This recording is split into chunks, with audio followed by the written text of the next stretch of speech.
Toni and Troy are driving recklessly across the streets at full speeds. What are you doing? At this rate, you'll get us killed. Does it look like I have a choice? Look, there's an abandoned warehouse. Troy parks the car next to the warehouse and gets out.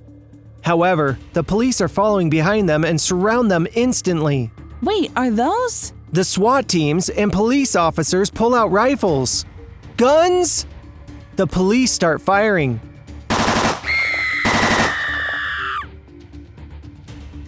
Toni and Troy are out for a drive in the sunny morning. Toni pokes her head out of the window and takes in the fresh, beautiful air. Today is a great day. It's too bad we had to spend it ride-sharing.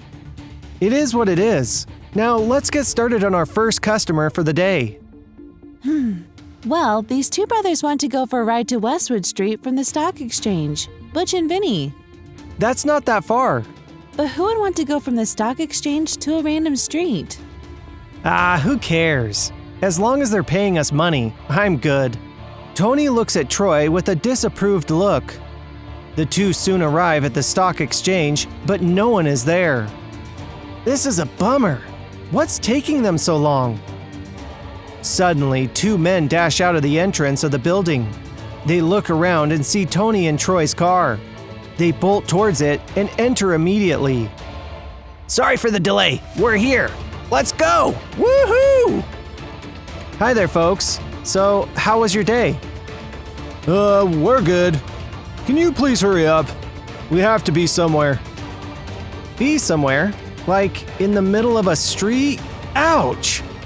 Don't be such a jerk. Troy starts driving and heads towards Westwood Street.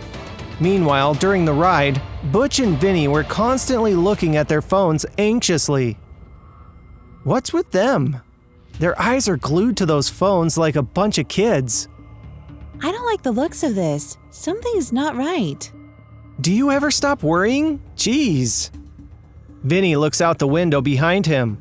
He looks back and forth at the traffic behind and ahead of the car. Hey, can you go a little faster? We need to be there in time. Whoa, no one ever tells me to drive fast around here. Sure thing, sir. Troy puts his foot on the throttle and the car speeds past the traffic. Don't worry, sir. We'll be there in no time.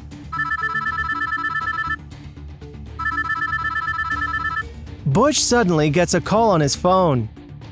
Hey, you done? We've handled our end of the transfer. I'm sure you have as well. Good job. So, did you lose the tail? You sure? Now that's more like it. We'll see you soon. Just hold tight. What was that all about? Beats me. The car suddenly slows down as traffic begins to increase. The car soon comes to a standstill. Troy begins to panic as he realizes he's making the passengers late.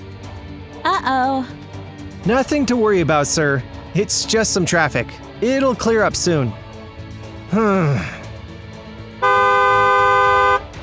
Troy keeps honking his horn, but the cars ahead of him aren't moving at all.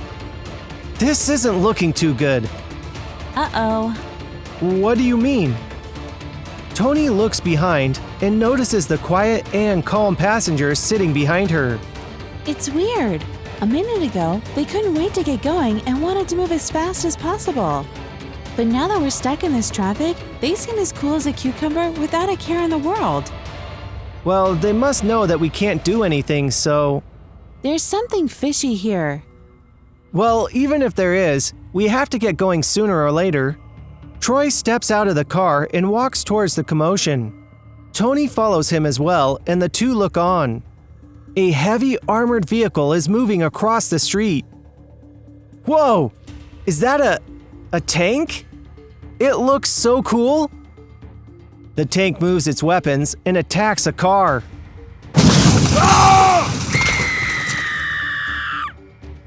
Oh, that's not good. We ought to get out of here. Troy turns around and is about to make a run for it until suddenly he feels a hand next to his neck. Where do you think you're going? We haven't finished our ride, sir, and it's bad manners to leave without paying. Troy looks around and sees Butch holding Toni with a knife next to her. Toni and Troy slowly walk back to the car and get seated. Butch and Vinny sit in the back seat. A man gets off of the armored truck and runs towards the car.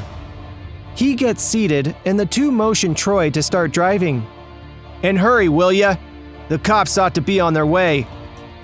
Troy drives past the heavy traffic, scared for his life. He looks towards Toni, who is also scared to death. "What are we gonna do now? How do we get out of this?" "Hey, what are you two on about? You focus on driving, and you find us a good route to lose the cops. Don't make me repeat myself." "That was a fantastic job with the tank, Bobo. I knew you were good at causing a major distraction." "Thanks, Vinny. Did you guys deal with the transfers?" "Yep. Oh, I can see it already. No more sleeping on the streets. It's going to be the golden days for us now." As the robbers behind them were celebrating their successful heist, Toni and Troy were scared for their lives as they had been forced to become their getaway drivers. Having no experience and, of course, zero idea of how to escape the police, they simply had no idea what to do. Troy was driving aggressively to not let anyone catch up to the car. Meanwhile, Toni was brainstorming ideas to somehow escape the clutches of Butch, Vinny, and Bobo. What are you doing? At this rate, you'll get us killed. Does it look like I have a choice? Look, there's an abandoned warehouse. Troy parks the car next to the warehouse and gets out. However, the police are following behind them and surround them instantly. Wait, are those? The SWAT teams and police officers pull out rifles. Guns? The police start firing. Butch and Vinny grab the two and head inside the warehouse. They immediately seal all the entrances. Toni and Troy are merely hostages at this point, having no use to the robbers besides being used as bait. However, the police outside don't see it that way. To them, Toni and Troy were the getaway drivers who helped them escape.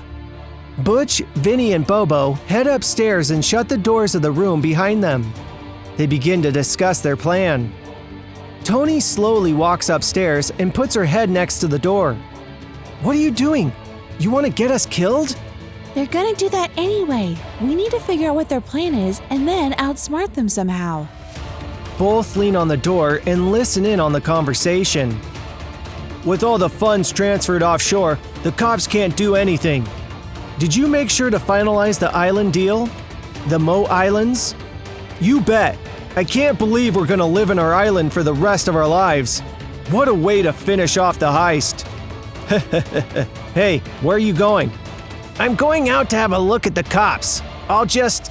Vinny opens the door and sees Toni and Troy sitting right next to it, listening in. "You stupid idiots! How much of that did you listen?"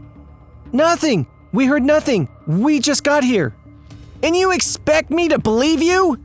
"What difference does it make? Can we take the risk?" "No, we can't. But I know how to get rid of them. Come on."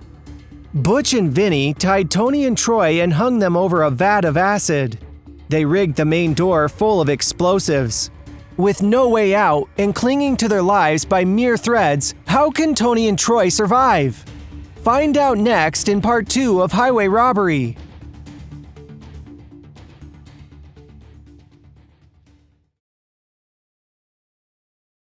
If you like our videos, don't forget to subscribe